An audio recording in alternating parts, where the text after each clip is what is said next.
It looked like a routine shipment, just another heavy machine in transit. It passed through customs, papers in order and destination logged, but what no one could see was what had already been removed. Thousands of miles away, a pair of men stood over it with drills and cutters. Back in the UK, panic set in over the intercepted load. Then a dog appeared. This is the story of the digger that carried half a ton of secrets and how it exposed one of the most elaborate smuggling plots the UK has ever seen.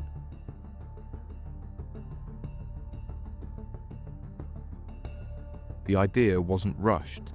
It was months in the making, meticulous, quiet, and deliberate. At the center of it was a 40-ton Doosan DX420 excavator. The machine was bought for €75,000, far below market value. But that wasn't what mattered. This wasn't about construction. It was about concealment. Two men orchestrated it from the UK, Danny Brown and Stefan Baldauf, both in their 50s. Both deeply embedded in the workings of the organised crime group. They weren't kids looking for quick cash, they were career operators. Brown used the encrypted handle Throw Thedis. Baldauf went by Bold Move. On the surface, they were sending heavy machinery overseas. Beneath that, they were engineering a disguise. To make the exports appear legitimate, they staged an online auction. A listing was created on Iron Planet, a real industrial equipment site. The plan was simple: have their Australian contacts submit a pre-agreed bid, win the machine, and bring it into the country unnoticed. But the digger caught unwanted attention. Multiple buyers began watching the listing. Panic crept in. Leon Riley, another member of the UK cell, spotted the activity. He messaged Brown in encrypted chat, flagging the unexpected interest. The group needed to act fast to keep control of the sale. They moved the digger from Leeds to Grays, Essex, a place with fewer eyes and total control. The shipment was reassigned to Riley's firm, Mizzen Equipment. There, the groundwork would begin. Every stage of the plan had layers: legitimate paperwork, a company front, international logistics. To anyone on the outside, it was just a second-hand digger heading to a buyer in Australia. But behind the scenes, a team of experienced traffickers were gearing up for one of the most ambitious drug exports in UK history. The Australian side of the operation was led by two men. Tony Mars, a construction worker, was the intended recipient. He was the one who would take delivery of the machine once it landed. Alongside him was Raymond Lipovac, a plumber with ties to organised crime. They were the buyers on paper, the final link in the chain. Their job would come later. But from the start, they knew exactly what the digger was carrying and what would be expected when it arrived.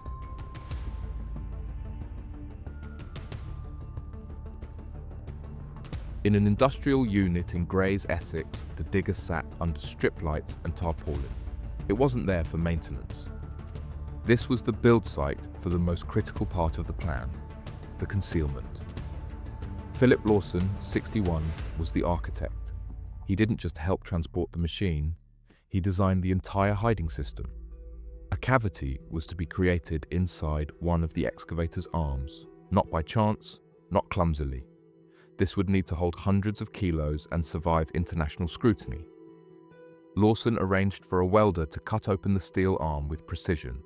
The void inside would be just large enough to hold 227 shrink-wrapped packages of MDMA, 448 kilos in total. The purity was 77.5%, what reports said. The street value in Australia, where MDMA prices are vastly inflated, was estimated at £44 to £45 million. To shield the drugs from X-rays, the interior was lined with lead sheeting. Once loaded, the section was welded shut. But that alone wouldn't be enough.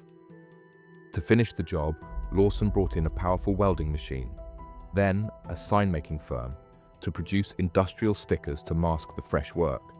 The digger was repainted, the joints buffed and smoothed. To the naked eye, it looked untouched.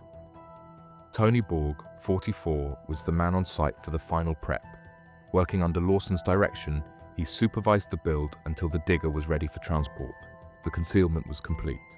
In just a few days, a machine once meant for shifting load had been turned into a long-range drug mule. On paper, it was a construction asset changing hands across continents. In reality, it was a chemical payload, sealed tight, expertly hidden, and moments away from shipping. What no one in the room knew was that Australian Border Force officers would soon be looking directly inside it.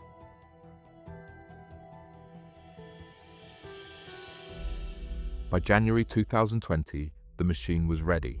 The paperwork had been prepared. The auction had played out just as planned. The digger, now fully loaded and resealed, was moved out of the Essex unit and onto a haulage truck. From there, it was shipped to Brisbane, Australia.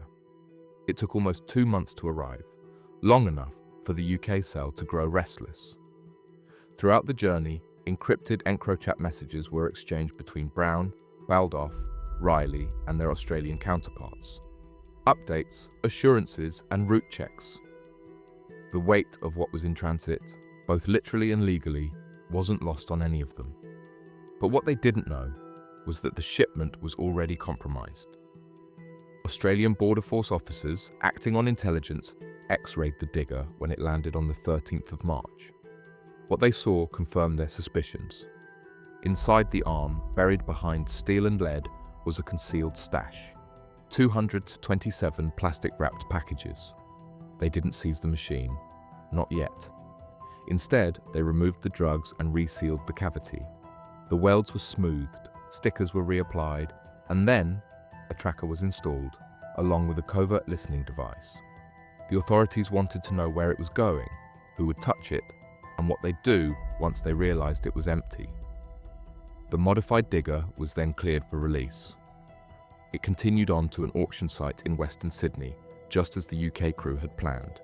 On paper, everything looked smooth. No alarms, no delays. The machine had passed through customs undisturbed. From their side of the world, the UK organisers saw only progress, but every movement, each message and step of the handover was now being watched.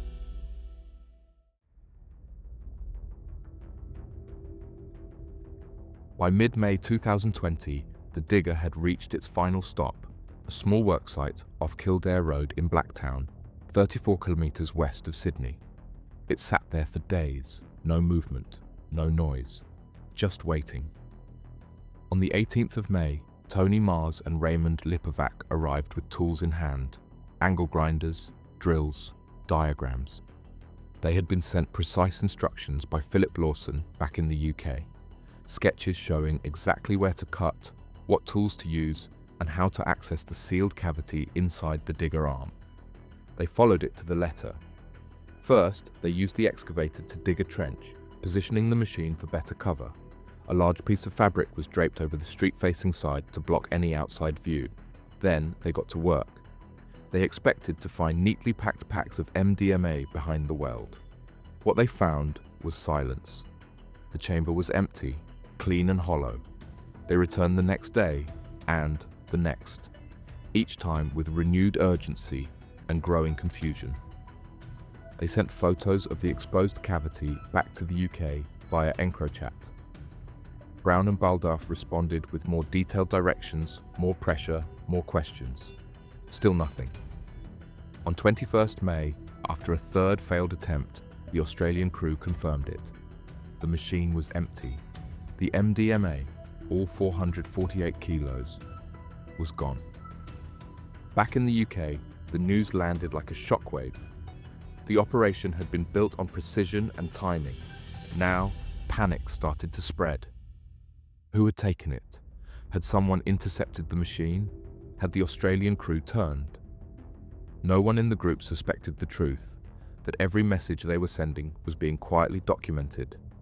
Every failed recovery, each panicked reply, and moment of doubt. The plot hadn't just collapsed. It was being watched in real time.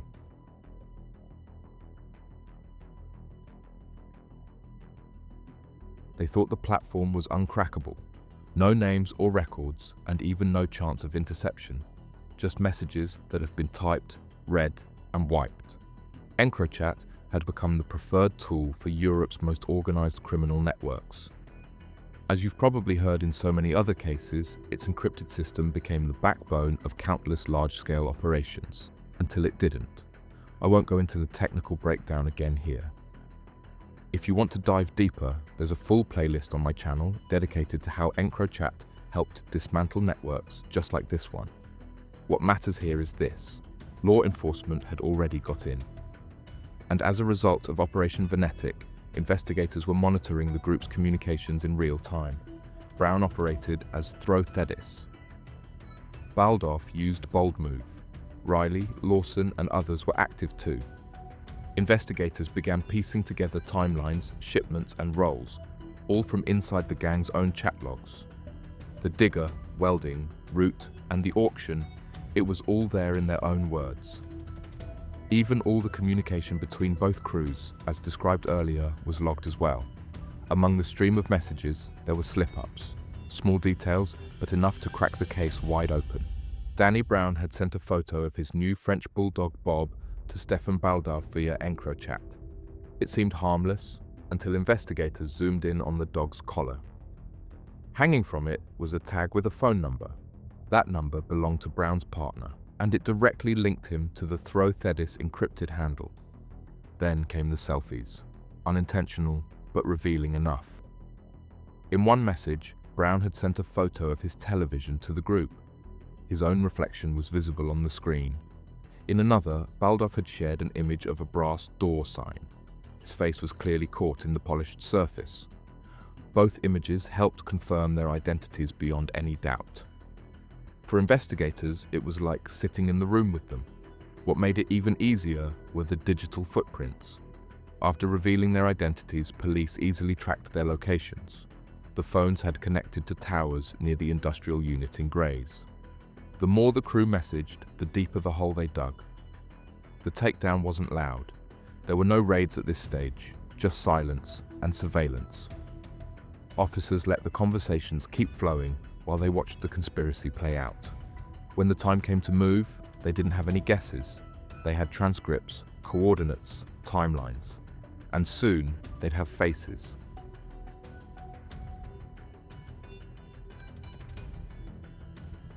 By late May, the group knew something was wrong. The Australians had failed to retrieve the drugs. The digger was empty. Photos of the hollow arm had been sent back through EncroChat. At first, the UK crew suspected incompetence. They didn't believe the authorities could have moved in without making noise, so they launched their own investigation. Encrypted messages show Brown, Baldoff, Riley, and others holding frantic digital meetings, trying to work out what had gone wrong. The paranoia spread fast. Who had stolen the drugs? Could it have been intercepted at the docks? Was someone inside the crew playing both sides? They replayed every detail of the shipment, cross-referenced each stage, but they couldn't explain it. And they never realized they were being watched. Not just the messages, but the phones, locations, and even connections. On 15th June 2020, Danny Brown and Stefan Baldoff were arrested together in Putney, southwest London. Officers recovered both their devices. Brown still had his EncroChat phone. In Baldoff's car, police found an iPhone showing he'd identified himself to others as Bold Move. After that, the arrests rolled on. Peter Murray was picked up outside his home in Greenwich. Leon Riley, Tony Borg, and Philip Lawson were all detained in the following weeks. One by one, each part of the UK network was shut down. Meanwhile, in Australia, there was a long silence.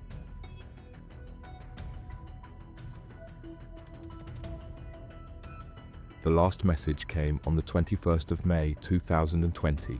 It was when they sent. Since then, the line went quiet. No further updates, no confirmation, and no sign of Mars or Lipovac. From the UK, Brown and Baldoff kept sending instructions. They asked for new photos, more details. Nothing came back. They didn't know it yet, but the Blacktown site had already been compromised. Australian Border Force and Federal Police had been watching the operation unfold in real time. Audio from the hidden listening device confirmed that Mars and Lipovac were actively trying to find the load, and failing. They even discussed calling the UK crew to admit it had vanished. By the time they left the site on 21st May, surveillance teams were already preparing the next move. Within hours, raids began. Mars was arrested first, in Sydney. He claimed he'd bought the excavator in good faith and only learned about the drugs after being threatened by Lipovac. That didn't hold. The court heard how he'd used the machine to dig a trench for cover. He was sentenced to 8 years in prison. Lipovac was picked up shortly after. His defense was darker. He said he'd been forced into the job by an outlaw biker gang who claimed his late brother owed them money. The court accepted that he was under pressure, but still found him culpable. He was sentenced to 4 years.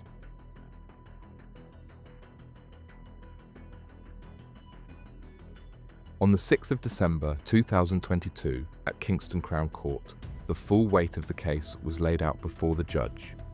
It had taken more than 2 years to bring it to trial due to COVID and the scale of the investigation. But when the evidence was finally presented, it left little room for doubt.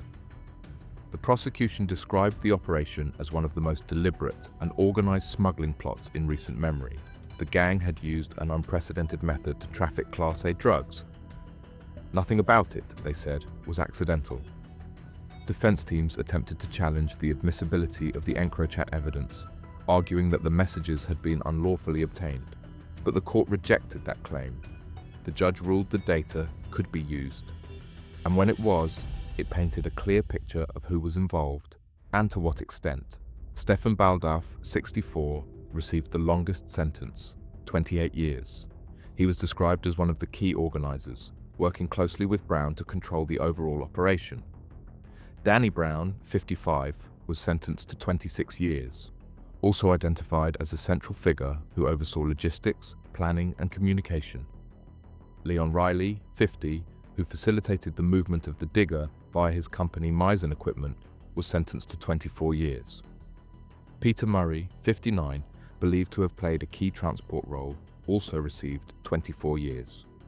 Philip Lawson, 61, who designed the concealment and oversaw the weld job, was sentenced to 23 years. Tony Borg, 44, who helped modify the digger on site in Essex, received 15 years. The final sentencing came later, in December 2024, when William Sartin, 63, was convicted of providing the warehouse where the digger was prepared. He was handed 24 years. But the story is not ending here.